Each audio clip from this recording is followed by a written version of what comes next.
All right, so now I'm going to take you through my portfolio website just to give you kind of a general understanding of how it's laid out. So when you come to my homepage, down at the bottom is a little blurb about me. And if you go to the More About Me, it'll take you to my About Me section. This just kind of gives you a little background knowledge about my experiences and my education.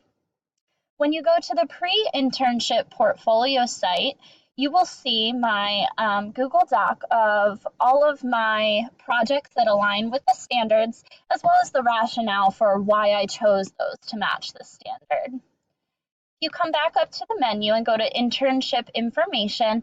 This is where you're going to get an overview of my process, my objectives, and just kind of an overview of what you're going to be looking at through my internship process.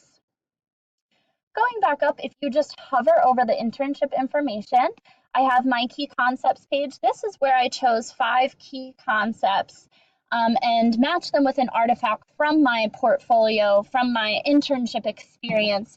This kind of a rationale as well as to why I chose those to match my internship experience. If you hover over again and go down to my blog, this is where it's really going to take you through my process. You'll find all my artifacts here.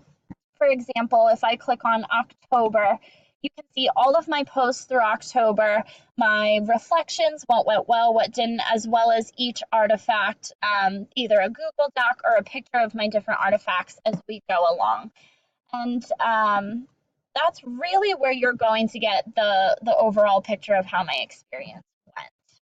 You go back up to the top and you go to contact me. This is where the contact page is if anybody would like to hear from me or get more information.